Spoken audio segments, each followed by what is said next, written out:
Sports, sports, sports, sports, sports, sports, sports, sports.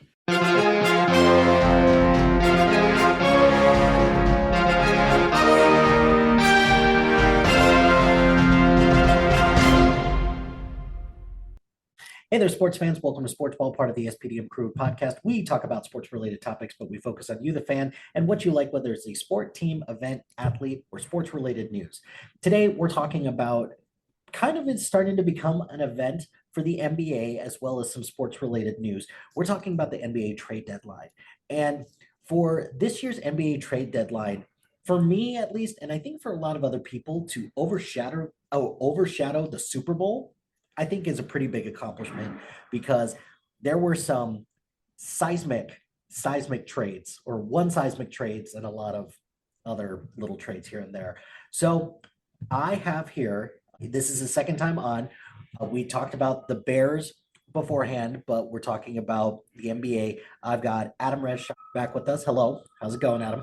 Hey, Mike, I'm good, man. How are you? I am great. So you mentioned that you wanted to talk about this, and I was so happy that you did. So before we kind of talk about some of the trades and some of the actual events that happened, why don't you give me like a current state of the NBA in terms of collective bargaining agreement and why we're kind of in this position that we are in right now when it comes to trades? Absolutely. So we got to go backwards a little bit to kind of really move forward. In the last, we'll call it the last 15 years, we've been in kind of what's called this quote unquote player empowerment era, where a lot of the times in the past, it's mainly been the teams calling the shots on players. They kind of do what's really in their quote unquote best interest and don't have the players' best interest at heart.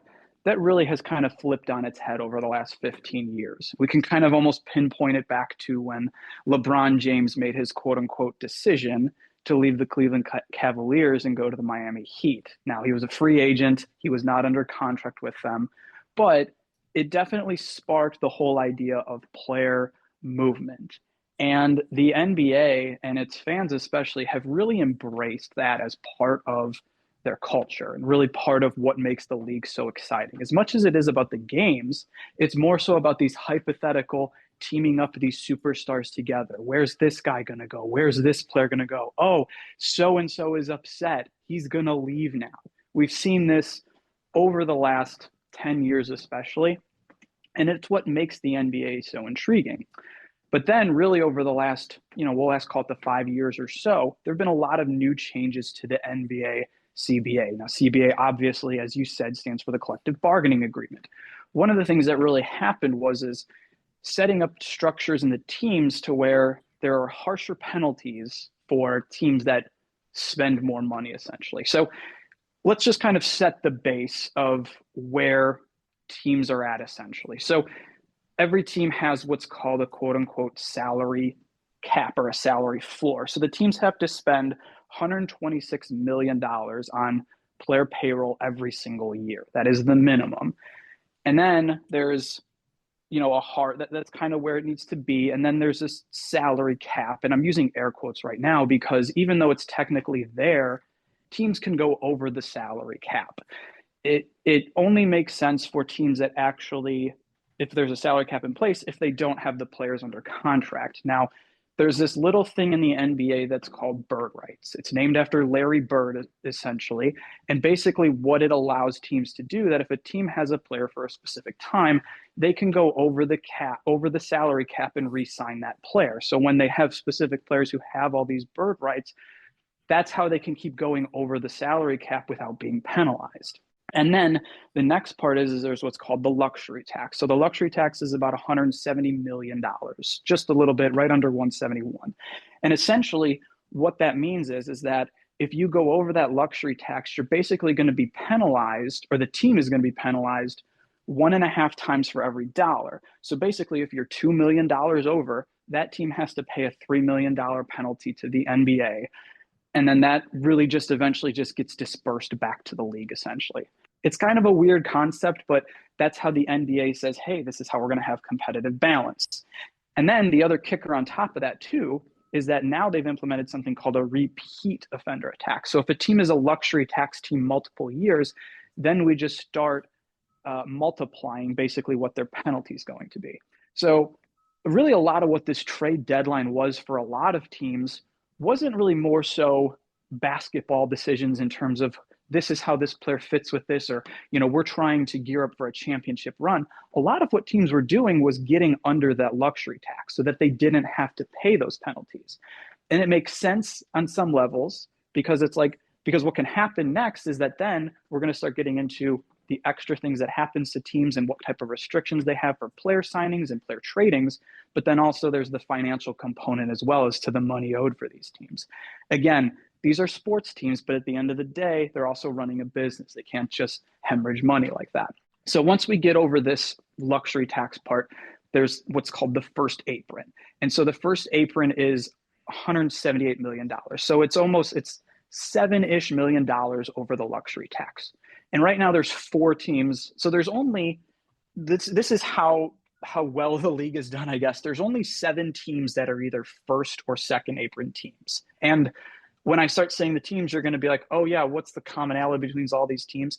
They're either going to be towards the top of the league in terms of their standings, or they're going to have some of the biggest superstars in the game. So there's 4 first apron teams right now. It's the Denver Nuggets, the Los Angeles Lakers, the New York Knicks, and Milwaukee. So basically in this first apron team, there's really 3 major restrictions that they have.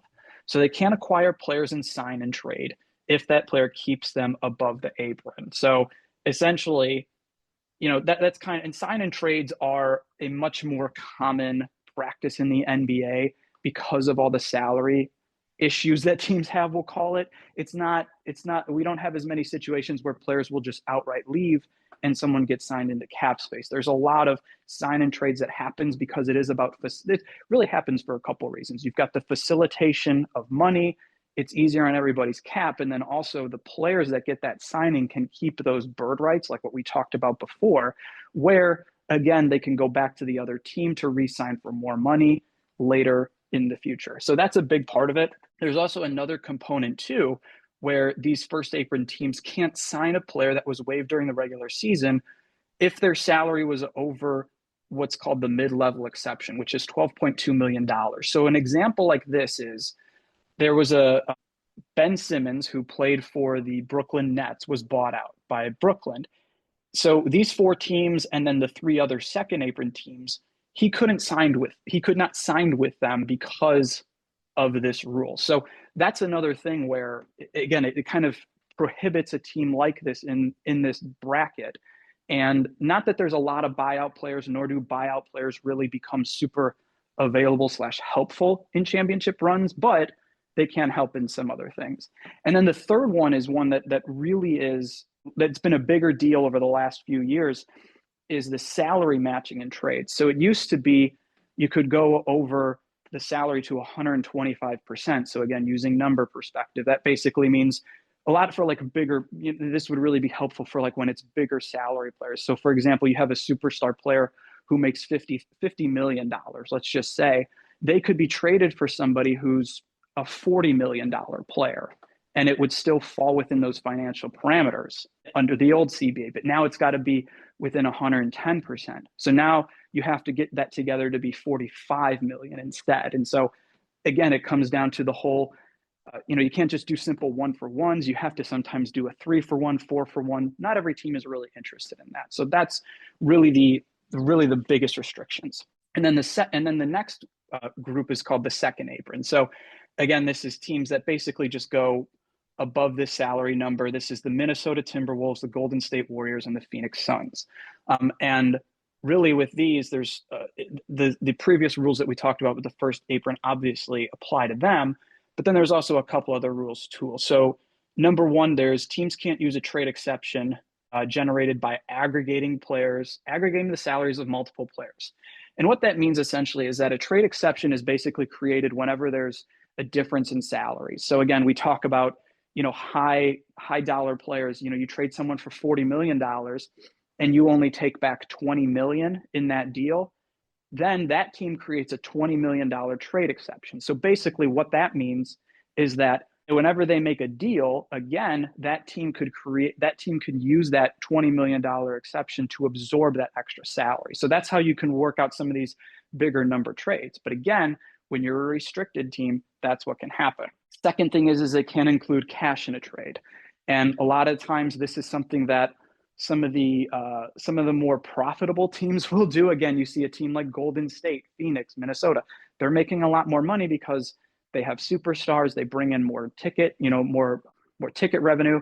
They make a trade with somebody like Charlotte or New Orleans, who are, lower level teams. Sometimes they'll just take cash to help offset some of the cost and, some of the revenue sharing, but they can't do that. And then really the other thing that happens, and this is going to dovetail into the next part, has to do with restrictions on trades. So basically, first round picks that are 7 years out get frozen, which is just like an absurd thing to think about. But one of the things that happens is teams what that means is that teams can go and trade first round picks within 7 years.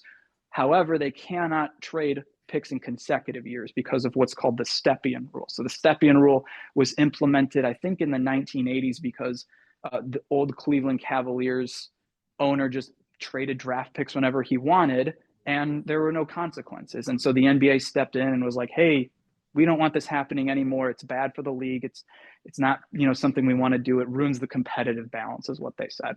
And then another rule that's in here. So if a team's first round pick can be moved to the end of the first round, if they are in the second apron for 3 out of 5 seasons. So that's a new wrinkle that got thrown into this next CBA. Now, again, it doesn't fully matter to some of these other teams who are in here because draft picks in the NBA just don't mean like what they mean in the NFL. NFL team, if they have, 3 first round picks, that's a huge deal. Right. We've got Brooklyn. Brooklyn has 3 first round picks, but they have their first round pick, and then they have 2 other picks that are slated to be in the 20s. And the NBA draft picks, those are literally anything after pick 8 or 9, you're getting a lottery ticket essentially, and most of the time you end up with $1 instead of the $10 million.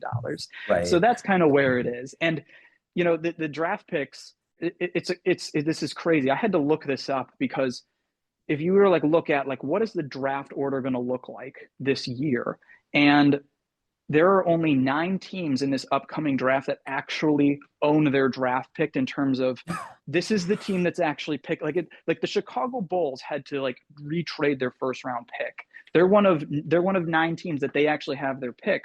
All 21 picks are either going to be traded or have conditions that are basically if the team finishes, first through 6, they don't get their pick, or it's top. They have the NBA has this cool thing. They have draft protection, exactly. Top 10 protected, lottery protected. You have picks that, if it doesn't convey, it's going to go to turn into 2 second-round picks. And then I even looked this up. This is even crazier too. In 2026, there are only 6 teams that own their pick outright with no conditions, and in 2027, it's 8 teams. And I didn't even look at future years, and I don't want to because it's going to spit out the same type of stuff.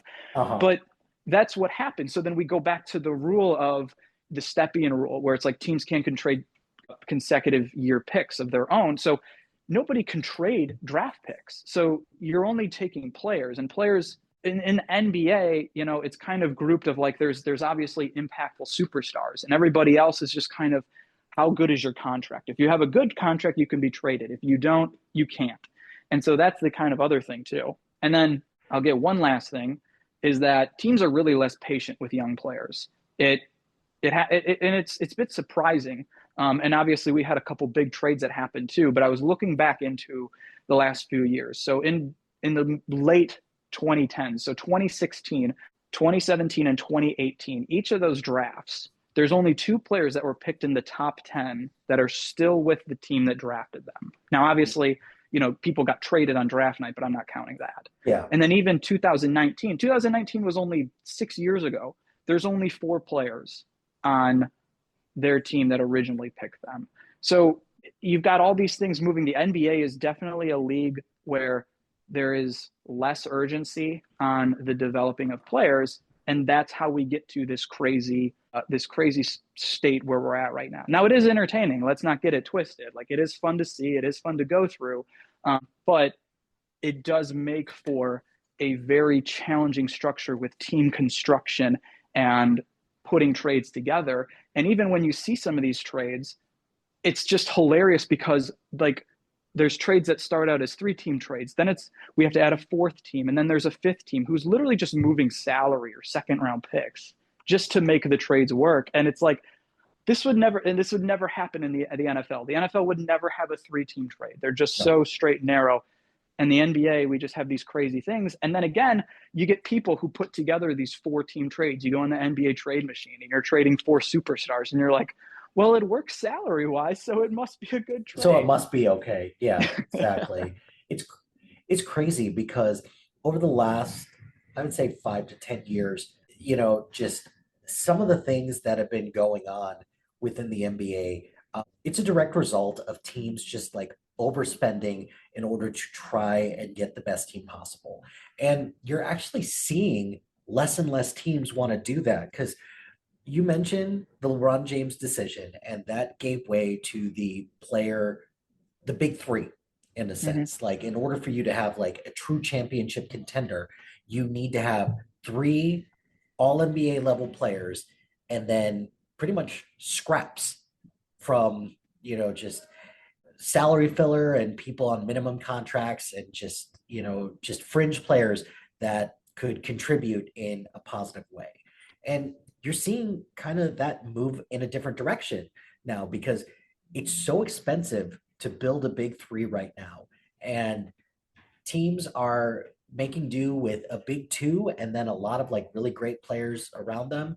And the second round pick has become something that is kind of felt like an afterthought, but now all these teams are trying to scoop all these picks up in order to stockpile them to get a trade. So I find that very interesting, that the second round pick is starting to definitely become something that's more valuable in terms of transactions. Whether or not those transactions actually convey a pick is a whole separate issue, because second round picks are, if you equate a second or first round pick later in the draft to, possibly getting like $1, $1 on a lottery. The second round pick, you may get $1, but you may get punched in the dick by a homeless person, because it's like, you never know what you're going to get from a second round pick. There have been, I was going to say a nickel, but I think your analogy works much better for this. I appreciate that. Yeah. I tried to go with a vivid metaphor, but the second round pick, there have been a lot of great second round picks that have come up, a lot of second round picks that are all defense players, all stars, all NBA players, different things like that. Even undrafted players are starting to get some attention as well. So that's definitely a plus. And then last thing I wanted to kind of talk about is that the development of NBA players has certainly taken a hit over the last couple of years, because the leash is shorter and shorter. And a part of that is due to coaching and the inability for coaches to want to focus on development versus wanting to win now, because coaches, their leashes are just as short as well. So they don't get the opportunity to develop their system and develop what they want for their team. But there's also more options around the world as well. So the whole NBA relationship with the G League has definitely blossomed over the last couple of years. The over time, like the G League Ignite, that folded up because the NCAA NIL rules have kind of opened up, so more people would probably be more attracted to go into college. But then there's a lot more overseas options as well. So with the development piece, if somebody has the ability to make an NBA team, but they don't make it, at least there's options for them to go to if it doesn't work out for them, and then work their way to getting back on an NBA roster. And then there's certain players who get drafted super late by a team that his father plays on that doesn't deserve to be in the league in the first place. And now, and then there's that too. So yeah, so all of this to say, lots going on with the NBA collective bargaining agreement. A lot is going on. And this season's trade deadline, which happened at the time of this recording almost a week ago, because we're about to head into All-Star weekend at the time of this recording. So there were some doozies of trades, lots of people being moved. So I guess now's a good time. Let's talk your impactful trades. You said you had five, right? I had five and an honorable mention too. Yeah, I had five and one honorable mention as well. So look, we might as well start with the top trade, which I honestly thought was fake when I first read it. You know, I fell asleep the night before and I woke up like in the middle of the night. I was like, Luka Doncic?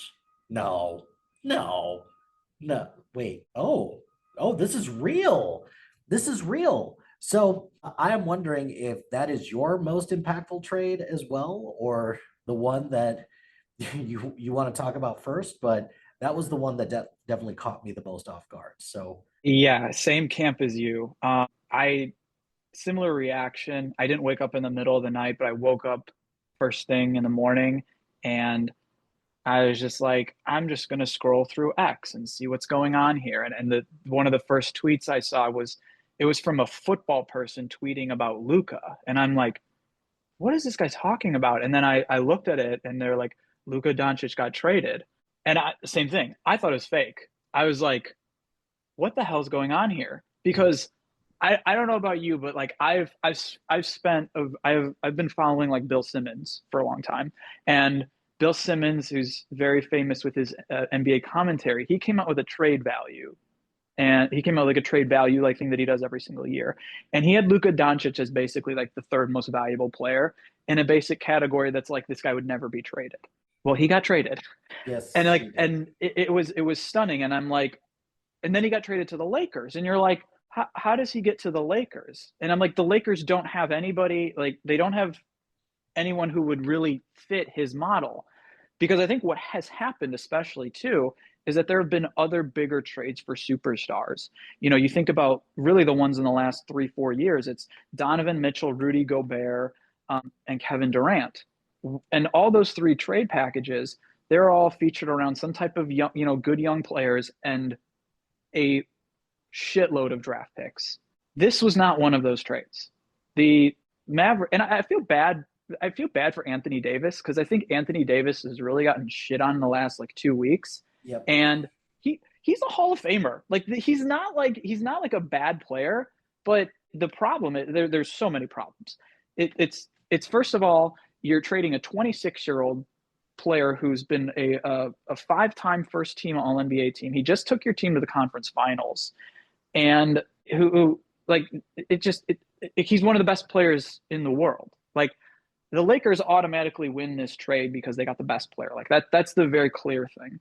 But the part that really pissed me off was that this was basically a deal that was done between two friends. So Nico Harrison, the GM for the Dallas Mavericks, Rob Pelinka, the general manager for the Los Angeles Lakers, they work together at Nike. So they have this past relationship, and they basically started talking about this about, I think, like a month before the trade went down. And it was just basically like, hey, like, would you do this deal? And the hilarious thing is that the Lakers like thought they were joking. The Lakers are like, wait, are you serious? Like you would trade us Luka?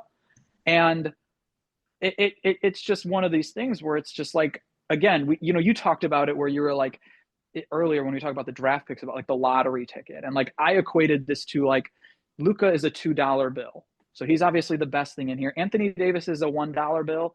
Whatever that extra crap is, sure, that's fine. So the Lakers, they got the best deal here. But I was just, I was stunned because at first I actually hated the trade because I was just like, this actually makes both these teams worse in the short term. Like the Lakers were already like an average defensive team. Luka, I love Luka. He is a fun player to watch. He's not a defensive player, not a defensive savant at all. And Anthony Davis going to Dallas, it's like they have a bunch of big men. Now they're all hurt. And then just the ironic twist of Anthony Davis, I think, played like 2 games and then got hurt, and all their other big men are hurt. So it's like you kind of feel bad for him in that sense again. But it's just like, it's like this deal again. It's just, basketball's different than football.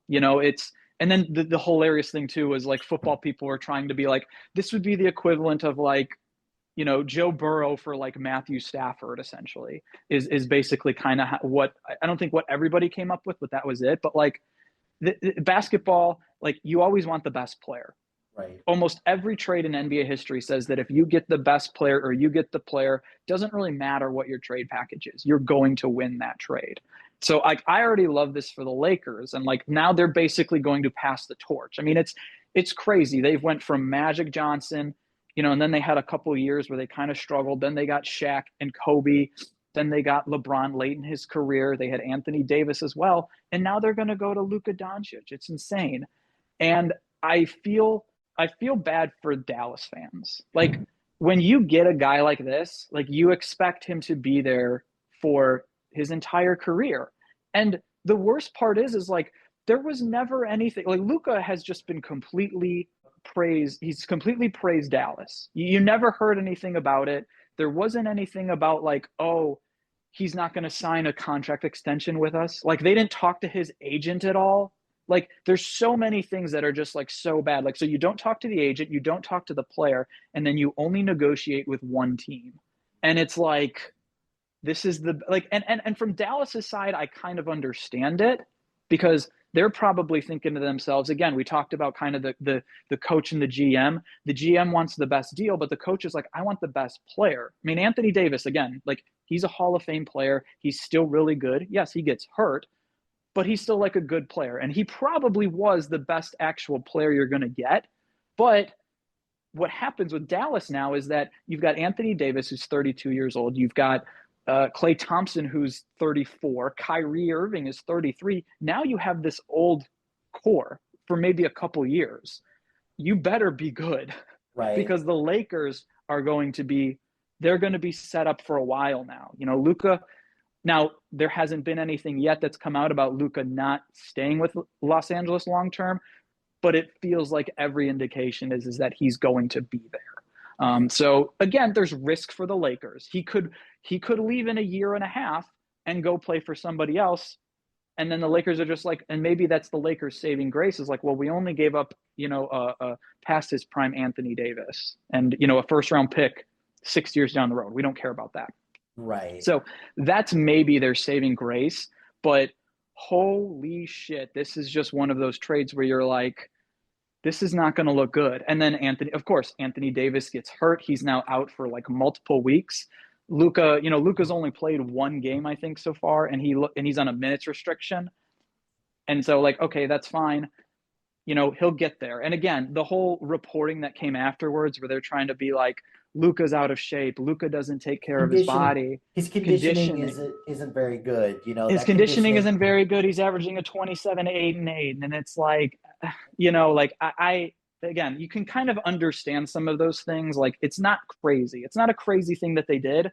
But then when it's like, oh yeah, you traded a guy that's a top 5 player in the league. You didn't get any future draft. Again, you got a draft pick 6 years down the road. No one cares about that. Right. Like you got to try and win now. It was, and then, the Lakers tried to, they had a trade that fell through for them. So like, they still need like a big man. So like, again, they're not perfect, but again, this is the NBA. You want to get the stars. You want to get the best player. They're on that right path. They just got to do more. Like, I don't feel like they're going to be a major contender this season because there is still going to be so much time to kind of put things together. But this is down the road. Again, you're trying to just think big picture. They're going to be set up just fine. So, okay. Couple things to kind of note is that this is actually the second time that Luka Doncic has been traded because the Atlanta Hawks traded Luka for Trae Young, which that was a mutually beneficial trade on draft night, even though Luka has turned out to be far and away the superior player. So Luka has ingratiated himself into the Dallas fan base. He has consistently won playoff series for them. He took them to the NBA Finals last year, literally carrying the team on his back with performance after performance that was just one for the ages. So I get what Dallas is saying, that they want somebody who wants to play defense, who's going to take care of their body. And He's not the type of player that the Dallas Mavericks wants, which the quotes from the GM and the owner have been very curious because, like, guys, you're kicking the guy that has been a just franchise stalwart for you for the last like 4 or 5 years. Don't kick him on the way out. And this is something that you did as well. So I thought that was kind of shitty of them to do that. And you said that, you understand, like, unless this core of Dallas Mavericks players. So let's say your core is Anthony Davis, Kyrie Irving, Daniel Gafford, and the Derek Lively big man combo, because AD has always said that he wants to play with a center. He'd prefer to play power forward, which to me is horseshit. You should be playing center, but I get it. It's fine because AD has those unique big man skills that you see in the modern NBA, where he can shoot on the outside, he can post up, he can be a Swiss Army knife for a big man that I think every team is clamoring for now.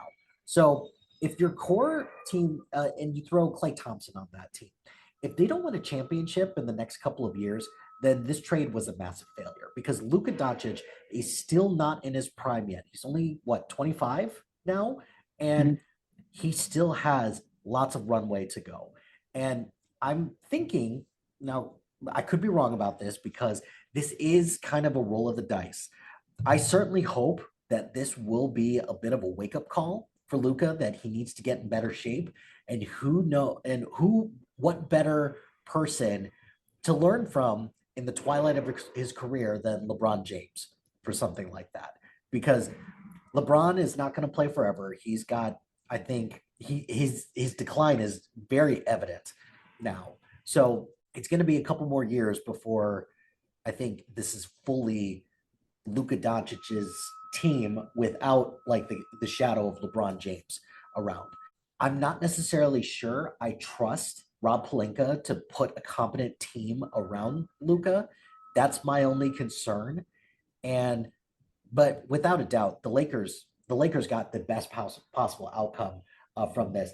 I do agree. I think the way they went about it was really shitty because you want to try to cast the net out as far as possible to see if you can get the best trade that you can.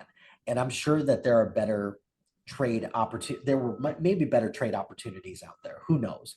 Because there were reports out there that they were sniffing around with Milwaukee. They were sniffing around with Phoenix as well. So there were some other opportunities, but for Dallas to get the return that they did is probably the best that they could have come up with. And I don't know, this feels like something that they didn't want the press to get wind of, that, hey, we're shopping around Luka Doncic. And the guy was injured at this time. Him and Anthony Davis, they got traded for each other, two All-NBA players, while they're taking care of stuff. Sorry, someone's looking at me right now. Got two All-NBA players traded for each other that are also injury prone too. So that's just another wrinkle in this. I don't know what Dallas is going to do from here, but in order for this trade to look semi-good, they have to do something to preserve this core of individuals. And Luka, for the Luka side as well, I just hope that Rob Pelinka can put a competent team around him, because Rob Pelinka has had a mixed record when it comes to being a GM, and we'll see how that pans out. But Luka's already ingratiated himself into LA. He's wanting to donate stuff for wildfire relief. So yeah, looking forward to seeing what happens from there. And I think I was shocked as well because Luka Doncic is on my fantasy basketball team. He fell to me because I think a couple other people got drafted first, and I was like, really? No one's going to take Luka? Okay, I will do that. So yeah, we'll see how this pans out for this trade. This is definitely a shocker of a trade. Yeah, and I think, and just one thing real quick, in some of the comments that came out of the Dallas owner's mouth too, is he was talking about like, the greats who like dedicate themselves to the game, and like, I think he had mentioned like MJ and Kobe, and Bird. he put Larry Bird in there, and then he And put Shaq Shaq. in there, Yeah. which was just objectively hilarious because Shaq pulled this same type of, if you want to talk about conditioning type of stuff, Shaq did this stuff in the 2000s, and it's the main reason why the Lakers traded him to the Heat in 2004. So I think that the Lakers are like, we'll take this guy. He's going to get in shape. We can, I think that that's their grandmaster plan, is like they're going to make Luka the best version of himself and just totally give the giant middle finger to Dallas and be like, thank you for this. This is our meal ticket now for the next decade. And I'm just like, and that's just what happens sometimes. And again, Dallas too, Mark Cuban sold the team, like a year and a half ago, 2 years ago. Yeah. Mark Cuban never would have made this deal. Like No, if Mark Cuban heard about this, he would have flipped his shit and he would have been like this.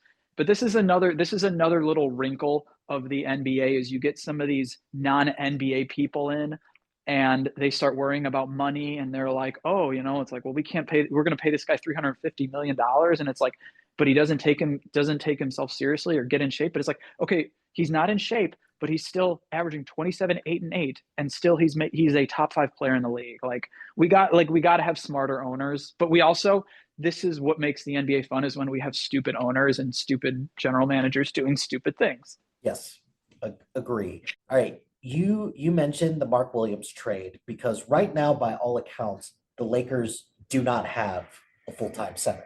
They just don't. They just signed Alex Len from the buyout market, so there's that.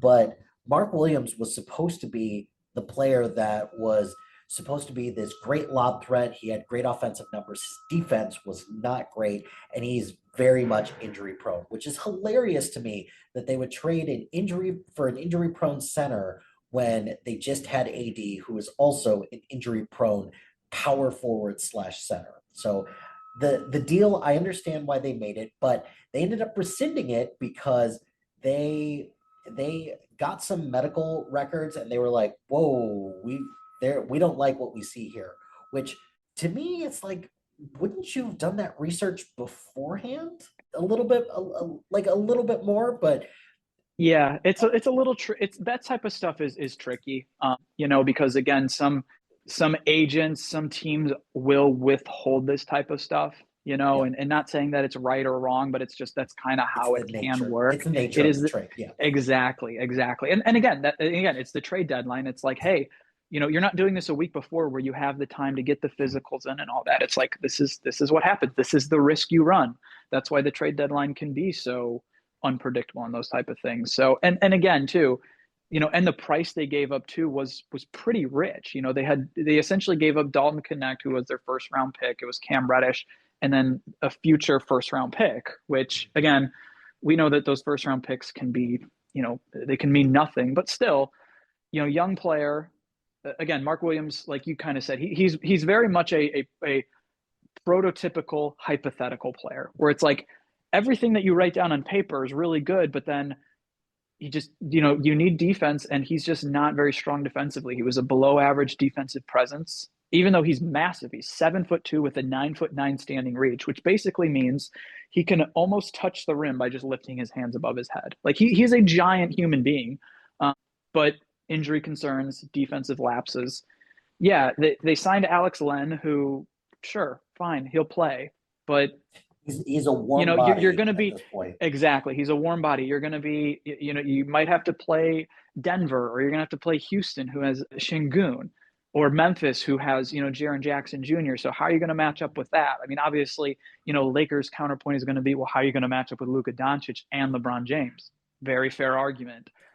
But again, it's not 2-on-5. It's not 2-on-2. It's 5-on-5. So we'll see what happens. I think the Lakers are they're a very interesting team. They're going to be interesting for sure. Yeah. I don't know where they fit in the championship picture. We'll see. Because the other problem that they're going to have with that trade being rescinded is that Dalton Connect has come out and said, oh, I need to sort through my feelings about all of this. And okay, there are two potential schools of thoughts with this. Is that one, welcome to the NBA, kid. You just got to suck it up and you got to deal with it. However, it's also his first year. in the NBA. So we got to give him just like a tad bit of grace for that.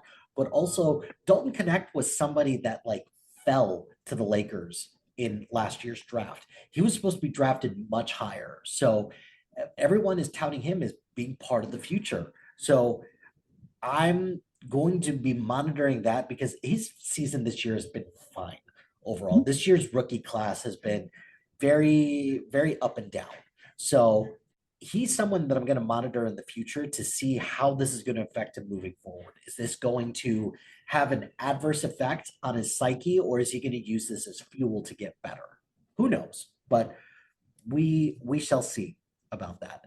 Give me one of your trades that you want to talk about, because I have a feeling that we have very similar trades on here, but give me your next one. Yeah, my next one was Golden State getting Jimmy Butler from the Miami Heat. So that was originally my number 3, but I moved it to number 2 after thinking about it because it was between that or the De'Aaron Fox trade. And the Jimmy Butler trade is a win now move. The De'Aaron Fox trade is a win soon move. So that's why I ended up going with Jimmy Butler. So why don't you go ahead and kind of give us the details of the Jimmy Butler trade, which, boy, what a way to conclude like perhaps the worst breakup in NBA, like between an NBA player and an NBA team in a very long time. Yeah, a very ugly, very public breakup. You know, those things are always kind of weird. And even for somebody who, I want to make sure it's all relative about what you say as someone who's quote unquote successful, because I think one of the problems with like judging NBA players as well is like, it's this rings culture where it's like, if you don't have a championship, you're a bum, but it's like, well, we've only had, there's only one championship every year, it's like, it's kind of hard to do it. And when you have these Hall of Fame caliber players, it's like, yeah, that's what can happen. So I think when I had originally written this down, it was a 4-team trade. I think it ultimately went to like a 5-team trade because I think that there were salary movements. So essentially what happens is that the Warriors got Jimmy Butler, and it's really based upon 2 teams. It's the Warriors and the Heat. So the Heat get Andrew Wiggins, PJ Tucker, Kyle Anderson, and a 2025 first-round pick from the Warriors that's top 10 protected, which will likely convey this year. So again, going back to our whole no team actually owns their pick. And then the Pistons and the Jazz, and I think maybe the Raptors were involved with just moving players around. But it's really funny because when this happened, again, this was another one where I was like, I kind of hate this trade. I kind of hate the trade in terms of the fit because the first thing that my mind went to was that the Warriors were trying to go back into the 2010s and get their big 3. So you've got Steph, Jimmy Butler, and Draymond Green. And then I started thinking to myself, and I was because I think what has warped our basketball minds is that when Kevin Durant joined the Warriors in 2016, like that kind of just became like our basketball, like our perfect hypothetical basketball team is that you have players that can handle the ball, they can shoot threes, not necessarily, defensively super great, but at least they try. That's the most important thing. And so that's kind of where my brain went. And then I'm like, okay, you've got Steph Curry, who's the greatest shooter of all time, and his 2 main running partners are Draymond Green and Jimmy Butler. 2 players not exactly known as 3-point threats. But then when I started thinking about it, I was like, well, maybe this means that Golden State will run the ball a little more through Jimmy Butler and Steph can do his off-ball stuff. And one of the beautiful things about watching Steph Curry is that the gravitational pull he has on the court, it's that everybody has to watch him, has to know where he is. There's all eyes are looking at him, all bodies are following him. And when you start thinking about it, you're like, this is actually a really fun marriage between these 2 players. And they've even talked about it too publicly since it's happened because of their contrasting styles, where Steph is more away from the basket. Jimmy Butler is a more, closer to the basket player. So it's actually something that could be a fun fit. They beat up on the Bulls too. So like you got to see that. That was fun. I think they beat the Bucks as well. So again, it's only a couple games. I think the thing for me, like I was shocked when it was like they made the trade and I was like, okay, like it had been talked about for a couple of days. It wasn't super surprising. But then they're like, Jimmy Butler agrees to a 2-year extension and it was like $110 million. And I was like, holy shit. I was like, I did not expect that to happen that quickly. So because he had basically earlier in the week, they had said Jimmy Butler wasn't going to sign with Golden State. So like when this all happened, like obviously, there's a lot of posturing about what they're going to actually do, but it's still something where you're just like, okay, this isn't going to happen. The biggest thing with Butler is going to be his availability in this sense. He hasn't played more than 65 games in a season since the 2016-2017 season when he was with Chicago. This will be his fourth team now that he's been on since then. And all of those, with the exception of maybe Philly, because Philly, he wasn't on the 76ers for that long. All of these teams for Jimmy Butler have ended horribly as well. Yeah, exactly. And part of it is, and I know he gets a lot of bad rap about it too. And then like also the things he said, like he hasn't been wrong about things and in some instances. I think with the Philly thing, he was bitter because they had basically picked Tobias Harris over him. He even made a comment when they played in the playoffs a few years ago where he was like, Tobias Harris over me. So and that's part of his persona. That's what makes him, he has that dog in him, as the kids say.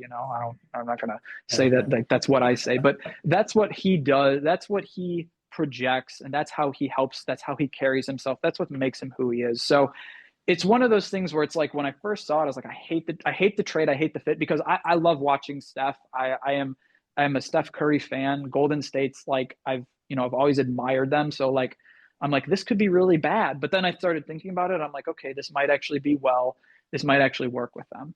I actually feel like the Heat actually got a really good deal for Jimmy Butler too, because like all the other stuff that they were getting thrown out, it was like you're getting Bradley Beal, and like it's like, okay, Bradley Beal, like he's going to score 25 points a game, but you're going to be you're kind of going to suck. Andrew Wiggins isn't like a perfect basketball player. He was the number one pick in 2014. And I think he's kind of had some unfair expectations throughout his career. He was the second best player on the Warriors when they won their championship. He was a massive reason why they won.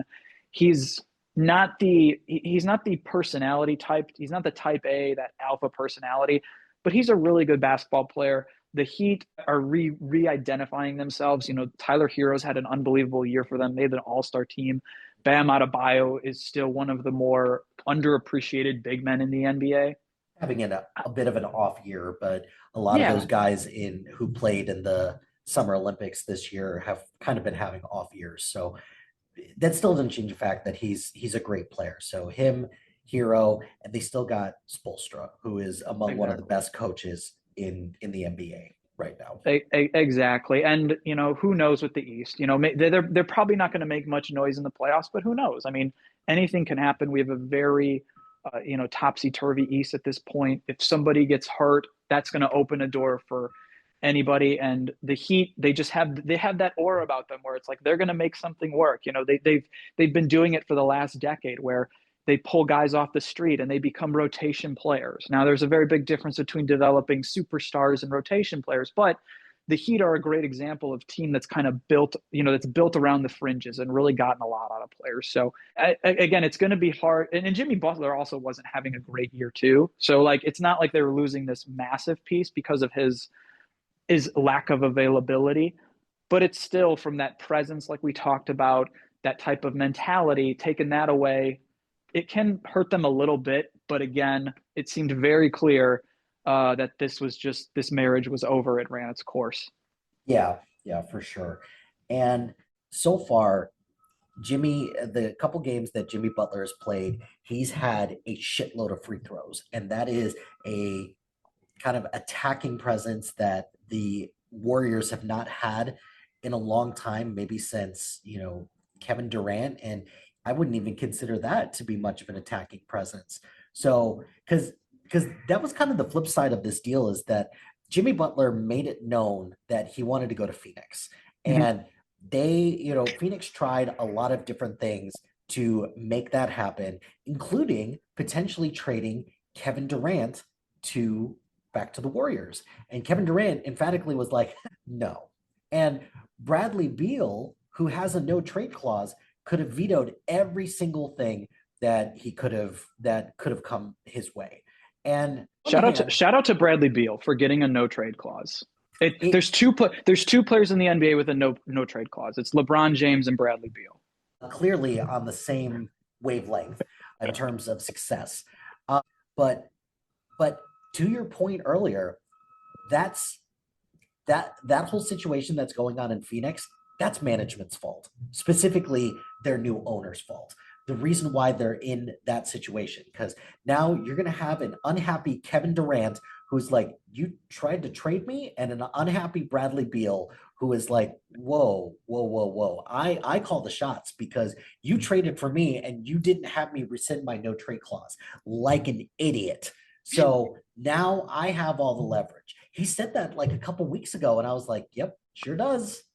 You got nothing, buddy. Yeah. So I ultimately think that this will be a better move for Jimmy Butler, because I'm hoping that Steve Kerr, who has made a career of corralling players with big personalities and making them coalesce together for success. And I think Jimmy Butler will now, he'll get his quote, joy for playing basketball again, because that's what he said he wanted a couple weeks ago. So I'm hoping that that will all work out ultimately for him, because him and the Miami Heat, they had success. They went to the NBA Finals twice, the bubble season and then a couple of years ago. And a couple of years ago, when Jimmy Butler literally dragged the Miami Heat to the NBA Finals, he did it in spectacular fashion, from a playoff berth or a play-in berth to all the way to the NBA Finals. It's crazy. And for it to end this way, I think it kind of sucks, but I hope that somewhere down the road that the Miami Heat will look back fondly on their time with Jimmy Butler and just remember all the good times or all the success that he's brought them, despite the fact that it ended poorly. Yeah, and the year in 2022, they had Boston in a game 7 in the Eastern Conference Finals. He missed a shot right at the end that would have won the game. Yeah. And so it's like that was almost 3. So it's like that's even thing. And like you're right, like I think it's one of those things where time's going to heal, all wounds. And is he going to get his jersey retired? They're probably not, but you're definitely going to appreciate it, especially when you start seeing players in this era, how many guys have or have not made NBA Finals. Like Jimmy Butler, like his career is going to be extremely fascinating how it plays out. I also think too, for the Warriors, I think this is also a good thing because they have their young, the young guys, like, the Jonathan Kuminga, the Brandon Pajemskis. Those guys' names were getting thrown around a lot as like, they're trade targets. And, they were trying to trade for Paul George over the summer too, before he eventually signed with the 76ers. And I think that this direction, I think it gives that team a little more clarity of like, okay, we've got the timeline set with Steph and Draymond and Jimmy. They're all basically now on, these next 2. So like, this is our team, and so like, let's make this work. At least that's what I hope. Like, I hope that's what happens with it, and can kind of just give this team a little bit of peace of mind that, hey, these are our guys moving forward. Don't worry about the trade rumors. Let's go play ball. Let's try and win 1 or 2 more championships. Right. Well, let's talk about this De'Aaron Fox trade, because I'm assuming it's somewhere on your list. I could be wrong. It was next. Yeah. Okay. So De'Aaron Fox, who is the Sacramento Kings, I believe he's a point guard who he's still pretty young. He's made one All-Star team. He's had some minor playoff success, or at least playoff exposure. But once it became kind of obvious that he wasn't long for his time in Sacramento, which, granted, in his defense, I don't think a lot of people are long for Sacramento, given their ownership situation and given their general history in terms of treating their players as well. So Sacramento trades De'Aaron Fox to the San Antonio Spurs along with Jordan McLaughlin. In return, the Sacramento Kings get a treasure trove. They've got, well, not a treasure trove because it's all kind of a roll of the dice in a sense.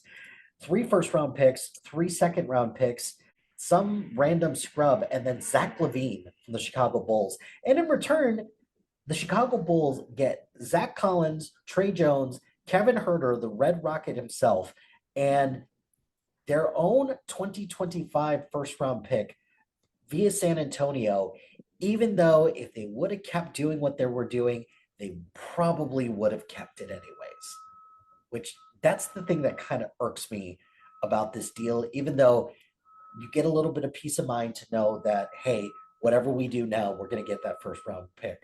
It's all good. But Adam, give me your thoughts on this De'Aaron Fox trade to the San Antonio Spurs so that he could play with Victor Wembanyama, who is going to be the next guy for the NBA in the years to come. Yeah, I mean, for San Antonio, this was an unbelievable win for them, because this is one of those things too that can happen in trades as well, where it's like there's this kind of like what's called pre-agency, where there's just specific teams and specific markets that don't get these marquee players, and San Antonio is not a traditional, go out and sign big time free agents, so they got to do this through a trade.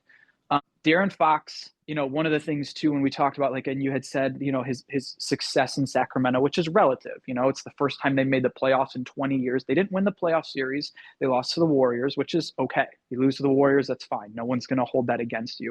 De'Aaron Fox, I think also last year or 2 years ago, was won like the NBA's new like clutch award, which is basically like, this is one of the top performing players in like the last 5 minutes of close games. So De'Aaron Fox, definitely, he's not a superstar in that level, but he's a really good player. He's going to have a ton of success with Victor Wembanyama. The amount of lob threats he's going to get with him. I mean, he's a really good point guard. He's one of those combo guys where it's like he is a scorer, but he's also a facilitator. He's a good enough defensive player. He's not going to be mistaken for Gary Payton or anything like that. But overall, I mean, he's a really, really solid player. This is really going to electrify their offense. One of the biggest things with Victor Wembanyama is really making sure that there are players who can space the floor for him so he's not crowded. Their first round pick this year, Stephon Castle, who they took from UConn, is a really good player. He's really kind of starting to, come into his own as like, okay, this guy could be a really good player, still has a shaky outside shot. That's going to be something he's going to have to develop. But with De'Aaron Fox, one of the things that San Antonio was lacking, we talked about teams solving issues. Jimmy Butler, the Warriors are one of the worst one of the lowest free throw attempt teams in the league. Jimmy Butler is one of the highest free throw attempt players in the league. That's going to solve an issue. The San Antonio Spurs, in terms of their point guard drives, I think were like 25th or 26th in the league. So they were definitely towards the bottom. De'Aaron Fox is a guy who can drive. So he's going to help with that. That dribble penetration is going to open up extra opportunities for them. I love this trade for San Antonio. I think it's the right thing.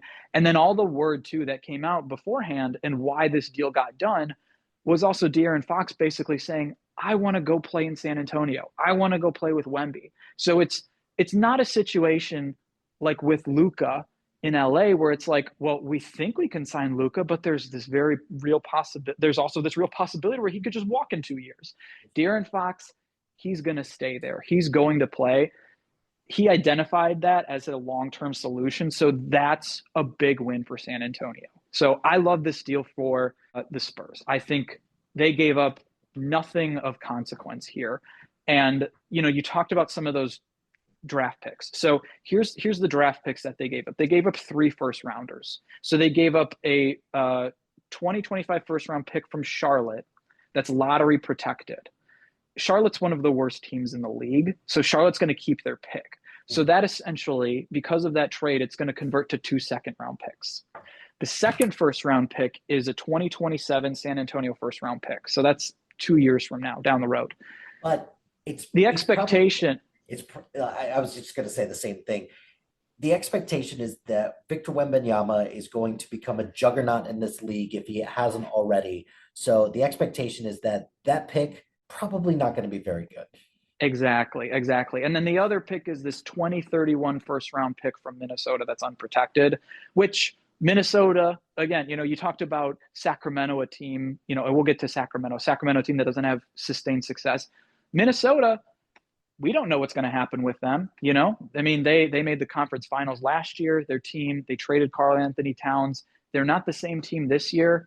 I love Anthony Edwards. I think that he is, he's going to be one of those next guys to kind of take that torch as, one of the premier players in the league. But that's 6 years down the road. We have no idea what that means. So that pick could be the only one of consequence. But again, it's 6 years down the road.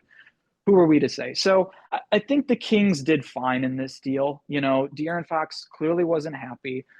Getting Zach LaVine, Zach LaVine is especially in Chicago, he's polarizing in the sense because I think because he's paid like a superstar, everyone is like, you have to hold him to the superstar standard. I don't think he's that, but he's still a really good player. He is he's one of the most efficient offensive players in the league. Defensively, he's fine.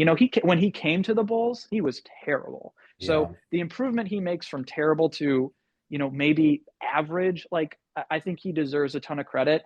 And when we sit and we talk about how ugly of a public divorce like Jimmy Butler had, Zach LaVine's name has been in trade conversations for 2 years. You never heard a peep out of him.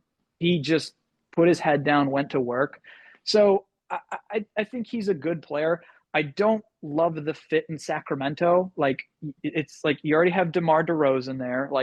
You've seen what this movie is. They had, they made one playoff round and they got their ass kicked by the Bucks. So it's like, okay, we've seen this movie before. Right. It's probably not going to end well. The Kings are a disaster as an organization. You talked about it too. You said how they've treated players. They've treated coaches even worse. Yes. Mike Brown was the most successful coach they had. They lowballed him in contract negotiations over the summer, finally agreed to an extension, and then fired him in the middle of the season. So again, we've talked about the organizational incompetence. You're just going to have these type of things going on with Sacramento. They can't get out of their own way. So I think they did fine, for getting a player. They got, again, draft picks. It's not going to ultimately turn in anything. I just kind of feel bad for them because they had a good thing going 2 years ago, and they were just kind of like they standed pat because they're like, we like what we have. They didn't have the same success, and then they just completely blew everything up and acted like they were never going to have success. So it really sucks to kind of see. Yeah. For the Bulls, let's get to the Bulls. Okay. They picked. Yeah. Go ahead. They picked a direction. They finally said. Did they though? Because I get what you're saying. They picked a direction on Zach LaVine, but they still kept Vooch. They still kept Kobe White. They still kept Patrick Williams. Did they pick a direction? I think Patrick Williams has one of the worst contracts in the NBA. Besides Bradley Beal, I think it's like he's making $18 million a year. He's having his worst year. It's just one of those things where it's like, who were you negotiating against? I mean, when the deal got signed, it was bad. Everybody was like, wait, what? I think we didn't need to give him the 5th year. We didn't need to give him a player option at the end. I think with, Vucevic, I don't really know what his market was. He's making everyone kind of kept putting him back everyone was like, oh, he's going to go to the Lakers or the Warriors. But the Lakers and the Warriors both were like, well, we have better things that we're going to get. The Lakers got Luka, the Warriors got Jimmy Butler. And I think that's the right deal. I don't think that I don't think he has a market right now. Now, maybe he does over the summer, but again, you're right too. They don't really have anything. They also re-signed Lonzo Ball, which I have mixed feelings about because I really like Lonzo and I think it's a fine deal. And I'm not going to bash them for that because I do think sometimes you do need veterans. You do need competent NBA players. And when you're not spending a boatload of money, I don't have too much of a problem. The return back, I think, is just I don't think that you were ever going to get you weren't going to get the dollar for dollar trade, for Zach LaVine. It was just like he was always kind of a sunk cost. His contract was very hard to move. And, he's had his own injury history too with his knees. So it's not like he's actually coming in and you're like, oh, I feel super confident about giving him $100 million over the next couple of years. So it's, again, they made a decision. It's too little too late. I'm totally fine with it because I understand because they should have made this move 6 months ago and they should have just been tanking for Cooper Flag right now instead of, they're going to be picking 8th or 7th again because that's just what they do. The fucking Bulls. They pick 7th and 8th. They're going to win 35 games. And probably get bounced in the first round of the play-in. Yeah, yeah. It's very hard to be a Bulls fan right now, but hey, it is what it is. All right. So my fourth one was the Mark Williams trade that got rescinded. So why don't you give me your fourth one of, kind of most significant deal? yeah, my fourth one was the Cavs and the Hawks. So the Cleveland Cavaliers acquired DeAndre Hunter, and the Atlanta Hawks got Karis LeVert, George Niang, 3 second-round picks, and 2 pick swaps. This trade was my honorable mention. Okay. Yeah. So I for Cleveland, I thought this was a perfect fit. I think Hunter sliding into there in that forward spot. You've got, and then he's also kind of one of those like more theoretical than practical players. Like, I mean, he's long, he's 6'9". His shooting numbers were not where they were, consistently, but again, defensive profile. This is a team that has 2 really small guards in Darius Garland and Donovan Mitchell, adding another big wing already. Plus you've got Jared Allen with Evan Mobley back there. They're going to be a bitch to play. Like, that is not a fun team to like go against. Now they need to be healthy. That's the biggest thing. Hunter, he's on a really good contract too. Like that's the biggest thing. LeVert was essentially a free agent. I don't think that they were really going to re-sign him. Cleveland is going to have their own financial, windfalls coming soon. But I like what they're doing in terms of just basically being like, fuck it, we're going to go for it. Like, they have a window right now. Their team is really good this year. Kenny Atkinson has done an unbelievable job. One of the other things too another reason why they did this was to avoid the luxury tax this year. So again, that's a big part of it as well. For Atlanta, I don't know what's going on with their team. They are a team where I'm just like, what are they doing? Like, the DeJounte Murray trade that they made in the offseason was kind of fine. Like, that clearly wasn't working. They got a decent return. Dyson Daniels has been awesome defensively for them. And then, unfortunately Murray gets hurt. So like, that's kind of thing that sucks. Like, you can't properly grade it. But if you're Atlanta, you're like, whew, we dodged a bullet. Right. But they trade Hunter. They trade Bogdanovich as well to the Clippers. And so I'm like wondering, and I'm like, what the hell is this team doing? Like, they were kind of fun. And it's a whole nother thing of like, what is your direction with this team? We talked about, you talked about Trae Young, another like really, really good NBA player, super fun to watch. But this is a team that doesn't have its first round pick this year. So it's not like they can like tank and be like, oh, let's go try and get Cooper Flag. That pick is going to San Antonio. So like, what are they doing? For the Cavs is very clear, like, okay, we're going for it this year, and I applaud that. But with the Hawks, I'm like, what are you guys doing? Like, you've got an all NBA player potential all NBA player in Trae Young. He's playing really well this year. I think he got named as an all-star reserve, or he might be like one of the replacements. So he was an all-star replacement. Perfect. Like, great for him. Like, I think he's a guy that has really worked on his game and like to be a little bit more easier to play with. But it's just very confusing. And again, and everyone would be like, oh, they had the number 1 pick, so they were a bad team. It's like, no, they actually like moved up in the lottery. I think they had the 10th best odds when they won it. And like Reece Sachet, he's shown some real flashes as like a nice complementary player, which not always the best thing you want with your number 1 pick, but this was a weird draft. There wasn't a franchise level player. This was a very weird draft class. And it was, yeah. So yeah, that's just it. Atlanta just left me very confused. Yes. I ultimately agree with everything that you just said. I thought this was a home run for the Cavs, who's going for it this year. They the couple of times that they've played some of the NBA's top tier teams, they've come out on top. That game that they played against the Thunder it was either earlier this month or last month. That was probably the game of the year so far, and potentially an NBA Finals preview. So they still have to get through Boston because Boston's tried and true, and so we'll see what happens. But I'm very much looking forward to seeing what the Cavs do from this point forward. So that was your number 4. This was my honorable mention. So the only other one that I had here, this swap for Chris Middleton and Kyle Kuzma. Yep, and that was my next one. And the reason why I picked it, I did not pick it because I thought it made basketball sense, because I don't. I like it just feels it's just a sad way to end Chris Middleton's tenure in Milwaukee because Chris Middleton has been there for a long time. He was instrumental in bringing them a championship. He's grown up with Giannis.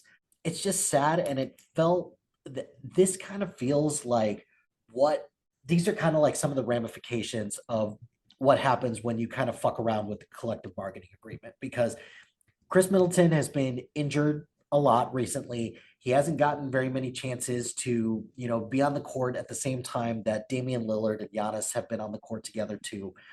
Their team has been fine. The Bucks have been, okay. They're not they're they're never going to break the top two in the East because Boston and Cleveland have pretty much got those two spots locked up. So, but these non-play-in spots, so 3 through 6, those are still up for grabs. They're definitely going to grab one of those. It's just a sad state for Kyle Kuzma, who Kyle Kuzma is a fine player. He was instrumental in the Lakers winning that bubble championship, but it doesn't feel like it really moves the needle very much on Milwaukee's end. And at least Middleton going to the Wizards gives them a bit of a veteran presence for a young team who feels kind of directionless. And I just feel bad for Middleton to have to get banished to Washington so that Milwaukee can find a proper trade suitor. Yeah, yeah, I mean, that's exactly it. It just kind of felt like, thanks, Chris Middleton, for, everything you did. I mean, this was, again, this move was specifically done so that the Bucks could get under the second apron. So Kuzma has he has a smaller cap number, but he's on a or like a declining contract essentially. So his number goes down next year. So this is a money move for the Bucks. They traded AJ Johnson, who was their first round pick this year, who came in as a very raw player as well.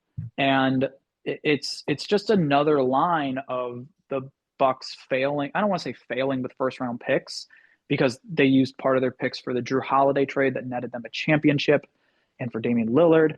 But they just have not been able to kind of find those fringe guys. And again, it matters so much in this era to be able to just get some type of return. Again, you're not saying these guys got to develop into a rotational player or even a starter, but it's like you want them on the rotation. You want them to be able to show that potential. And then they threw in a 2028 first round pick swap, which I thought was very interesting because Giannis is not under contract for that year. And again, we'll see what happens. As much as I hate trading the draft picks, the pick swaps are the ones that piss me off the most because everyone's like, oh, they could swap picks. I'm like, but it's like, okay, but like they have to be like really good. Like if the Bucks finish with the 10th worst record and the Wizards are still a bad team and they finish with the eighth worst record, the swap means nothing. It's like, so that's one of those things. So again, it's kind of one like, oh, we got a first round pick, but we'll see what happens with it. So I'm kind of with you with the Bucks where it's like, I still have so much respect for Giannis and he is terrifying. And I think if he gets in the playoffs, like I'm not going to bet against him, but this is still a team. And Kuzma, we'll see what happens with him. He was in basketball purgatory for the last few years with Washington. They have been just an abysmal basketball operation. So you kind of hope that he can, recollect some of that magic from when he was with the Lakers, but we'll see. It's going to be a challenge, I would think. Yeah. Yeah. I think you just have your honorable mention and that's it. Yeah, I mean the only other honorable mention I had was the Brandon Ingram trade. I'm going to the Raptors, and I considered putting that on my list, but yeah, it was just for me. It was just weird. It was like and after the trade happened, he also agreed to an extension to stay. So it was kind of one of those things where it was like, okay, it made sense now that he was going to resign. But it was just very much, the Raptors were also a team where it's like, what are they doing? Like, they traded OG Anunoby and Pascal Siakam last year. And so you're like, okay, they're probably going to tank. And then it's like, well, no, they're going to trade for Brandon Ingram. And it's like, they've got all this money tied up to Brandon Ingram, Scotty Barnes, RJ Barrett and Emmanuel Quickly, and then Jakob Poeltl is their center. And I'm just like, what is this team? Like, I just don't think, like, none of these guys like make basketball sense. Like, this is like a fantasy basketball team is what it looks like to me. It doesn't look like a complementary team. So I didn't love the fit. I mean, the stuff they gave up, fine. Like, you know, Bruce Brown, I think he had a team, like they've been trying to trade Bruce Brown for like a year, so it didn't really matter. The Pelicans, I don't think we're ever going to re-sign him, and they're a team, they're I don't want to call them a cheap organization, but they're a smaller market team. They were trying to get under the luxury tax, so that was a big deal for them. And they got an Indiana first round pick, which Indiana might be good, so whatever, we'll see. But it was just one where I was like, okay, it didn't really make sense, but I think that, we'll see what happens. They left me very confused. And I thought the Pelicans did fine. Again, they've been trying to trade Brandon Ingram for like 2 years, so it makes sense. I guess the only thing that confused me specifically for the Pelicans is that if I take your premise that says I don't know what Toronto is doing right now with their team, which I fully agree with, because they seem like a collection of good players, but can they play together as a team? I don't know. That's a good question. And they've had some mismanagement steps where they let Fred VanVleet just go for nothing, and they let Kyle Lowry just go in free agency, pretty much. So I don't know what Toronto was doing post Kawhi Leonard trade, but hey, it is what it is. They got a ring out of it, so good for them. I think I'm more confused about the Pelicans because the Pelicans, there's a lot of rumors swirling around about what they're going to do about Zion Williamson. And, you hear a lot of people who talk about Zion Williamson being somebody who could be a generational talent, but he's constantly hurt, again, because of conditioning issues, but also he's constantly hurt because he hasn't really developed much in terms of his game because he's still not a great shooter. His defense is just nowhere near what it needs to be. And then his off the court stuff, just lots of drama there as well. So I am very curious to see if anything's going to come about in the off season to try and, like, is it time to blow this thing up? I don't know, but I'm more confused about what the Pelicans are doing than I am with what the Raptors are doing right now. Yeah, and they've had a nightmare year with injuries. I mean, so many stretches of guys just being gone. I think they're a talented team. I think that they have good players. They've got, Trey Murphy has really kind of developed into like one of the better shooters in the league. I still like Herb Jones. CJ McCollum is a good veteran to have. But, it's kind of like that. It's like, what's their direction? What do they go with Zion? And Zion is like, I think the way that Luka was being talked about in terms of like a guy that's not committed to it and all that, like that's exactly what Zion is. It's like, that's Zion's problem.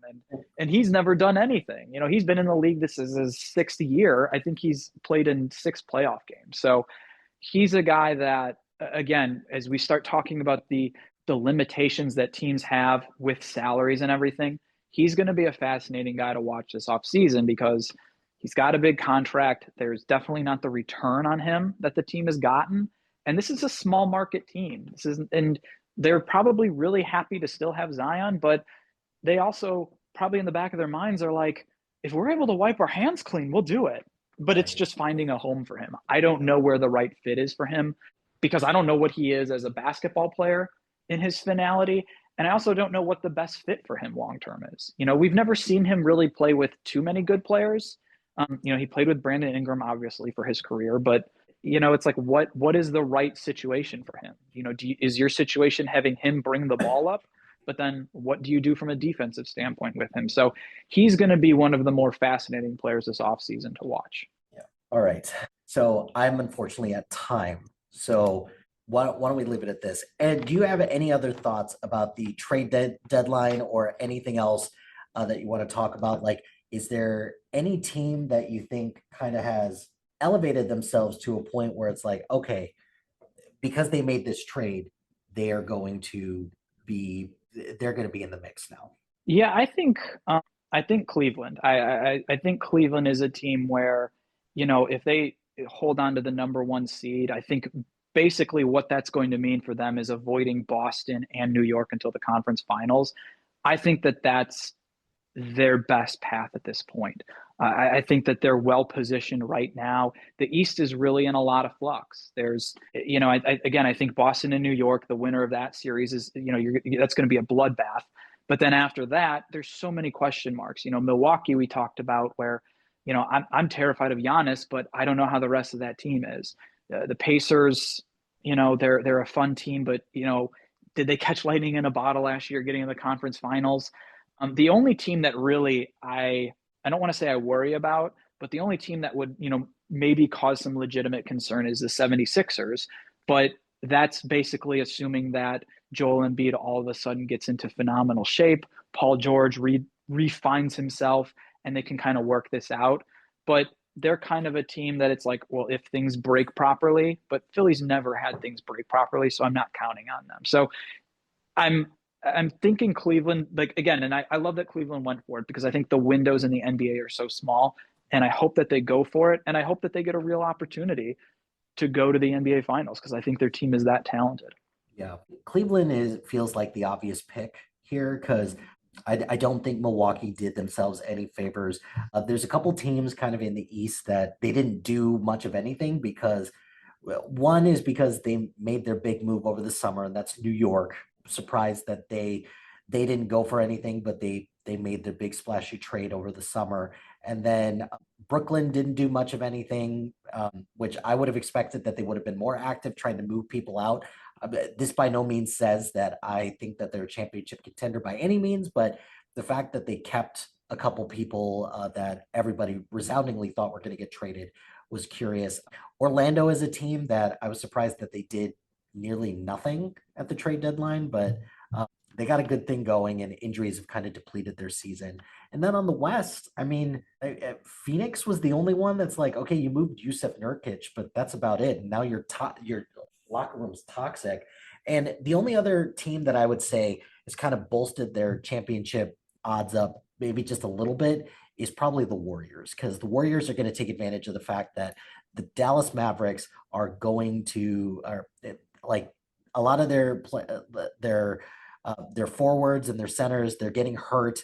And they're going through, a stretch where they're still in the play-in mix, but I think if anyone's going to capitalize on that, I think it's going to be the Warriors because they've been there, done that, and hopefully Jimmy Butler will propel them to something greater. So yeah. Seedings and matchup are going to be so fascinating in the West because it's like you can make an argument for almost any team, but then if they're matched up, like, especially like even a team like Houston or Memphis, like those are like Houston, I think is the one team where it's like everybody wants to play them because they're going to be the most untested team. So, a team like Golden State, like if you get that matchup and then all of a sudden, you're playing the right teams, if you can avoid Denver, now the path to the conference finals, it's not crazy. And then anything can happen after that. Teams are banged up. It's going to be a really fun playoffs.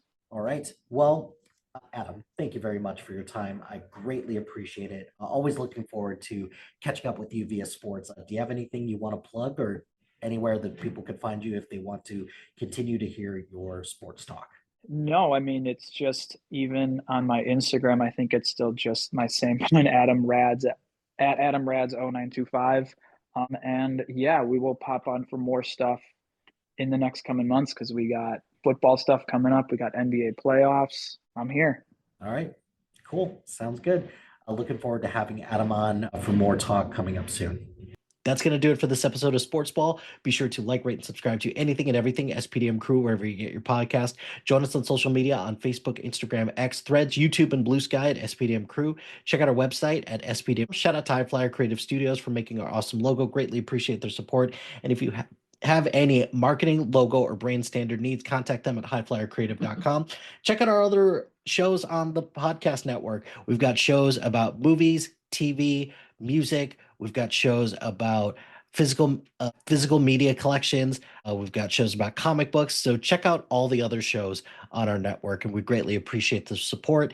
And if you've got a podcast idea or you're interested in being part of the SPDM crew as a guest or collaborating, email us at spdmcrew@gmail.com. Until next time, pain heals, chicks dig scars, glory lasts forever.